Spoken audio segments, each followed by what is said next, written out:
gravitación cerca de la superficie de la Tierra. Si suponemos un modelo de la Tierra esférica y con una distribución de masa radialmente simétrica, la fuerza gravitacional que actúa sobre una partícula de masa m minúscula debida a la ley de gravitación universal es igual al producto de la constante de gravitación universal por la masa del planeta, la masa de la partícula, sobre el radio del planeta elevado al cuadrado. Todo esto multiplicado por el vector unitario dirigido hacia el centro del planeta, o sea, con sentido negativo. Ahora, igualando la ecuación con la expresión de la segunda ley de Newton, fuerza igual al producto de la masa por la aceleración gravitatoria, despejando obtendremos la aceleración que sufriría una partícula en caída libre considerando un campo gravitatorio esquematizado por sus rasgos esenciales, donde se puede despreciar la atracción que ejerce la masa m minúscula en relación con la que ejerce sobre ella la masa del planeta. Esto está pensado sobre la superficie de un modelo planetario que no contempla ciertas desviaciones propias de la realidad que pasaremos a desarrollar. Primero, la Tierra no es completamente esférica, sino que es más o menos un elipsoide achatado en los polos y ensanchado con una protuberancia en el ecuador. El radio del ecuador a nivel del mar, como se puede observar en la figura, es 22 kilómetros más grande que el radio polar.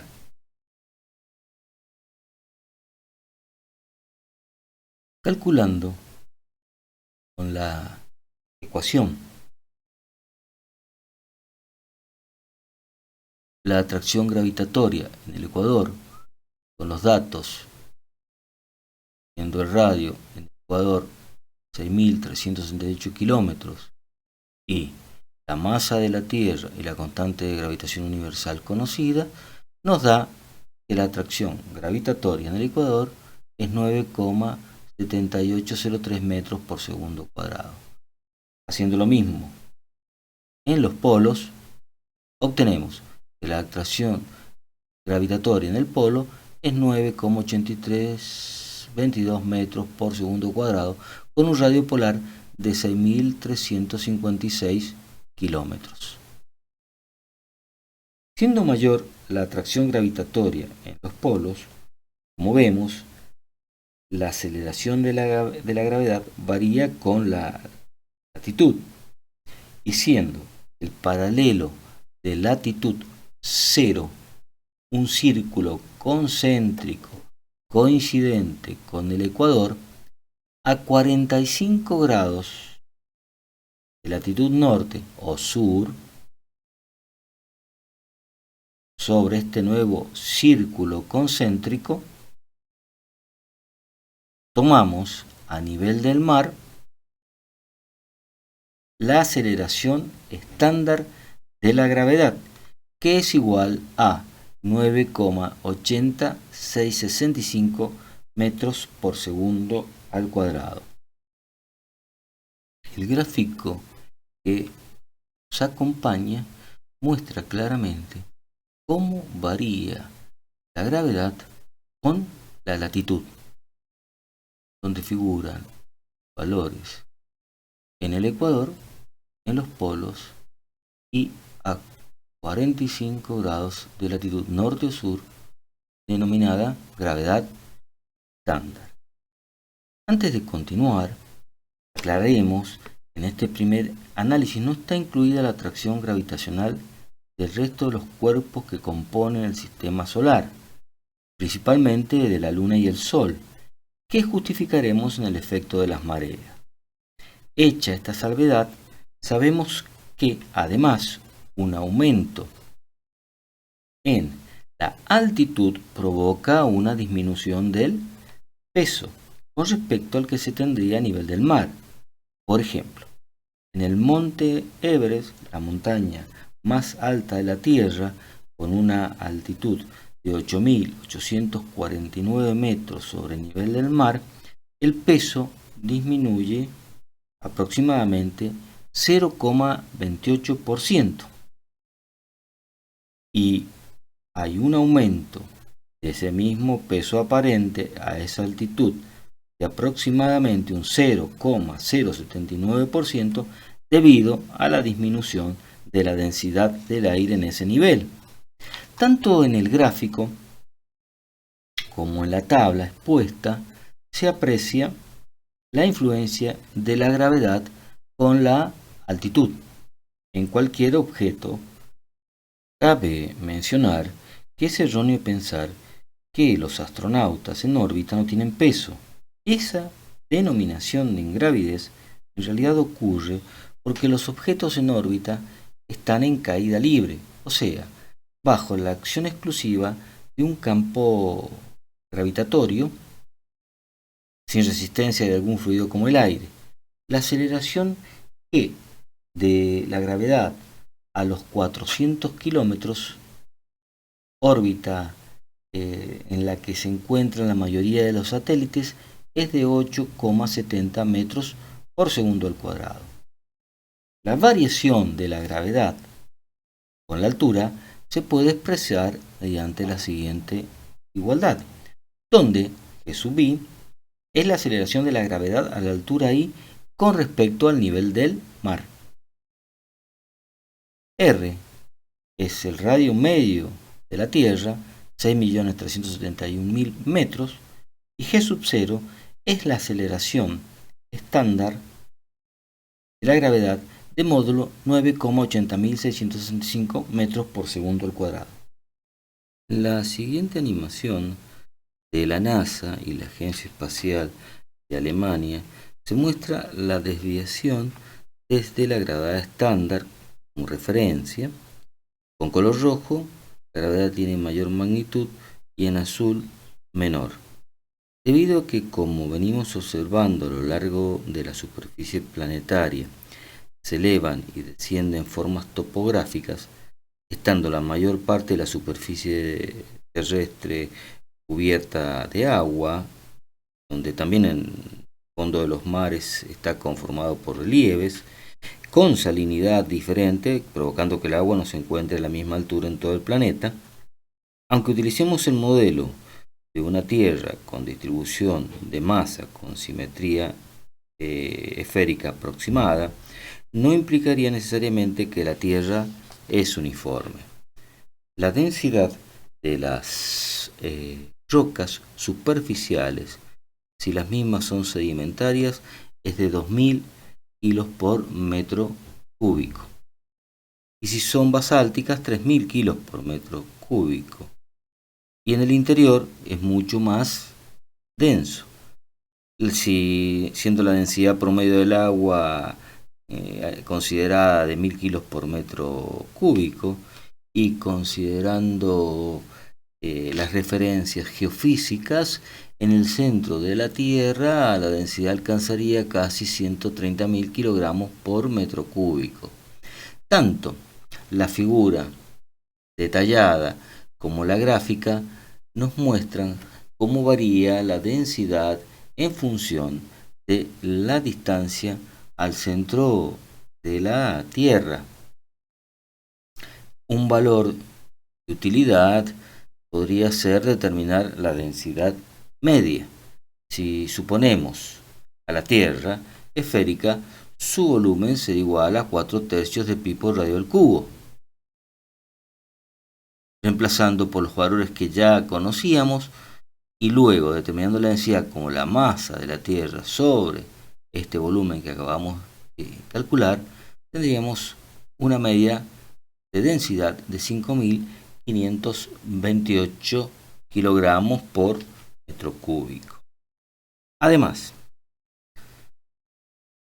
la fuerza de gravedad generada por la rotación de la corteza y el manto arrastra consigo al núcleo.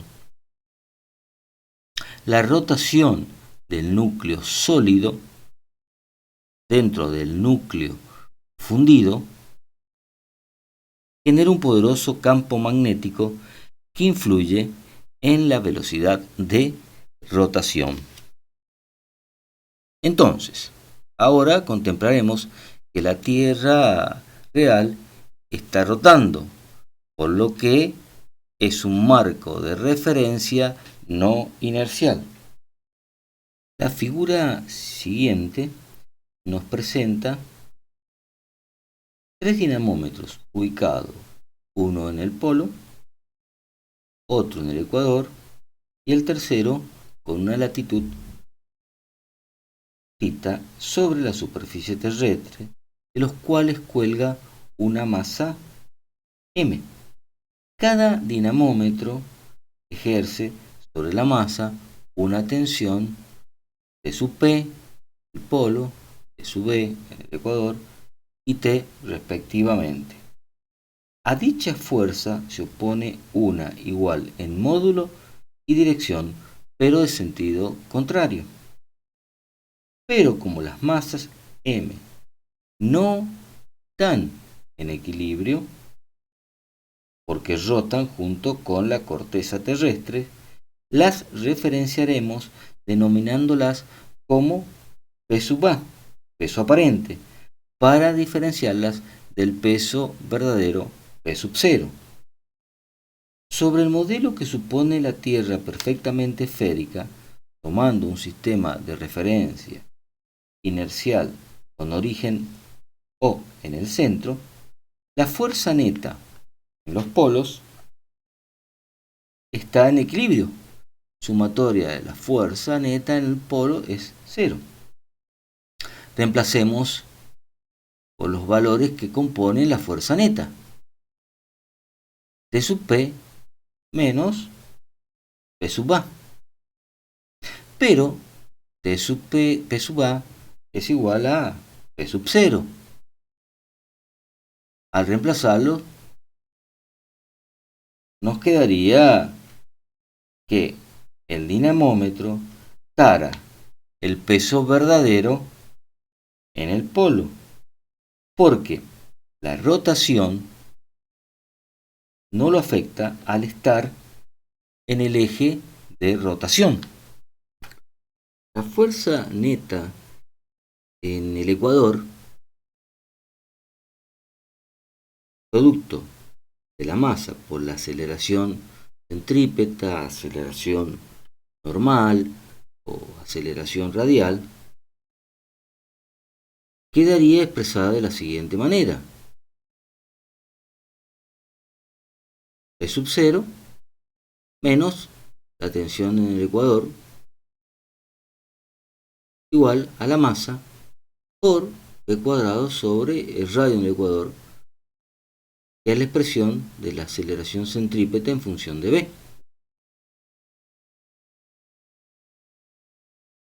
Siendo T sub B igual en módulo a la del peso aparente, al reemplazarlo nos quedará P sub 0 menos P sub A, igual a la masa por la aceleración centrípeta. Despejando el peso aparente, tenemos esta nueva expresión. Dividiendo miembro a miembro y distribuyendo m en el denominador, tendríamos P sub A sobre m, que es la aceleración g, P sub 0 sobre m, que es la aceleración g sub 0 en caída libre sobre nuestro modelo esférico, sin contemplar la rotación, que al adicionarle la aceleración centrífuga nos permite obtener la aceleración real G de la masa m en el ecuador terrestre.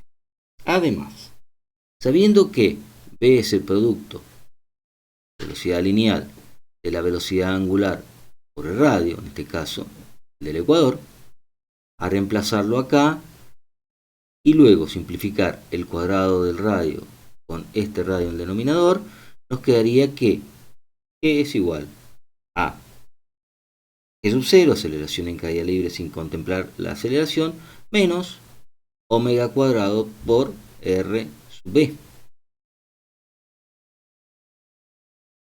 A su vez, sabiendo que la rapidez angular de la Tierra en todas partes es igual a 2 pi radianes sobre el periodo de 24 horas de rotación, que lo debemos pasar a segundo para homogeneizar unidades en el sistema internacional, nos queda que omega tiene este valor. Y el producto de omega cuadrado por el radio del ecuador terrestre, que ya lo conocemos, nos daría 0,0337. Esto es el 0,33% de la gravedad en los polos, por lo cual gravedad en el ecuador es menor a la de los polos. Ahora, en cualquier latitud la situación es distinta. La aceleración centrípeta sub c, normal o radial, se dirige hacia el punto P de la figura. Esto implica que la sumatoria de las fuerzas, como siempre, va a ser igual al producto de la masa por esa aceleración, forma vectorial la expresión. A su vez ya sabíamos que estas fuerzas que actúan son P sub 0 menos la tensión, que era igual a P sub A. Despejando P sub A, diríamos que es igual a P sub 0, valor verdadero, menos la masa por la aceleración radial. Dividimos todo por m y distribuimos m en cada uno de los términos. En esta primera expresión tendríamos que, acá tendríamos P sub 0, P sub 0 sobre m, menos la aceleración centrípeta. Como ven, es una relación entre vectores, con G coincidiendo su dirección con la línea que recorre el hilo de una plomada en el sitio. G sub 0 dirigida hacia el centro. Y la aceleración centrífuga, vista, por supuesto, desde el sitio, que es un sistema no inercial, quedaría de esta forma, tal como muestra el polígono que tenemos acá, dando como resultado un ángulo de desviación aproximadamente menor o igual a 0,1 grados entre G y G sub 0. Aclaramos, aunque no desarrollamos ahora, que la aceleración aparente no solo depende de la fuerza ficticia centrífuga, como hemos visto, sino también de la fuerza ficticia de Coriolis. Solo nos resta mencionar, aparte del modelo esférico, el elipsoidal, ya vistos, el geoidal o cuasigeoidal, que es una representación geométrica de una aproximación físico-matemática del campo de gravedad terrestre.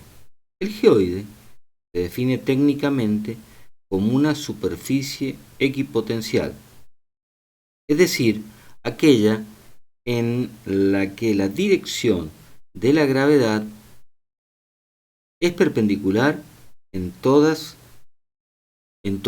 los lugares. Debido a la variación en la distribución de las masas continentales y en la densidad de sus componentes en la Tierra, el geoide normalmente asciende en los continentes y desciende en las áreas ocupadas por los océanos. Prácticamente de forma gráfica sería la forma que tomarían los mares si pudieran atravesar los continentes.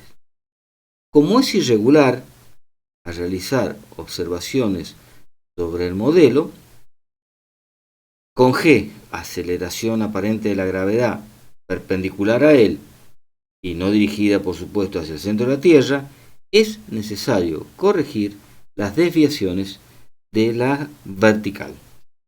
Para reafirmar lo desarrollado hasta aquí, viene bien la pregunta para el análisis 1321 del libro Física Universitaria, volumen 1, de Szymanski, 13ª edición, que dice: muchas personas creen que los astronautas en órbita sienten que no tienen peso porque están fuera del alcance de la gravedad terrestre.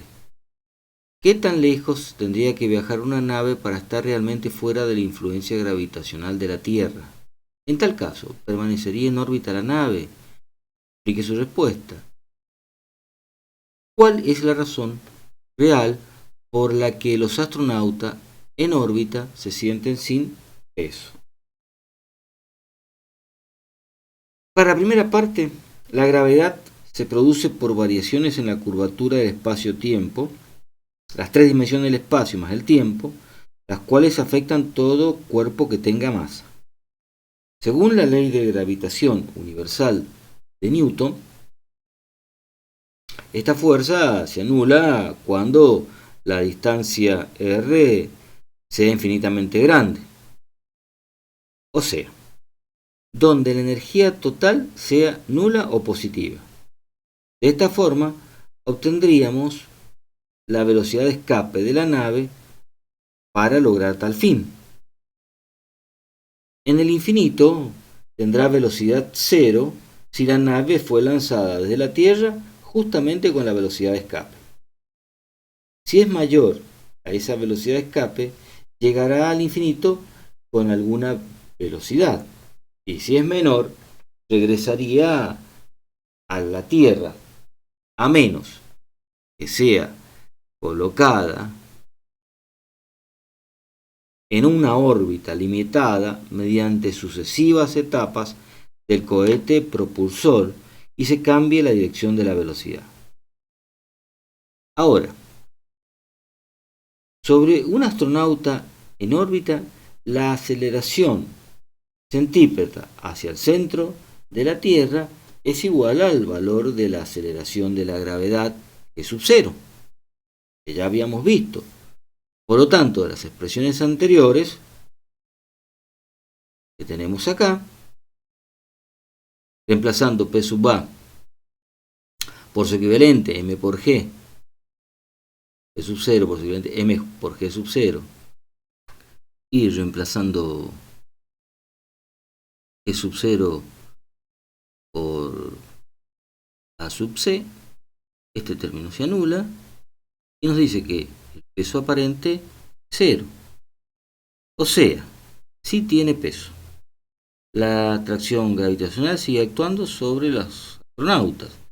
De lo que carecen es del peso aparente, fenómeno este conocido como el de ingravidez aparente.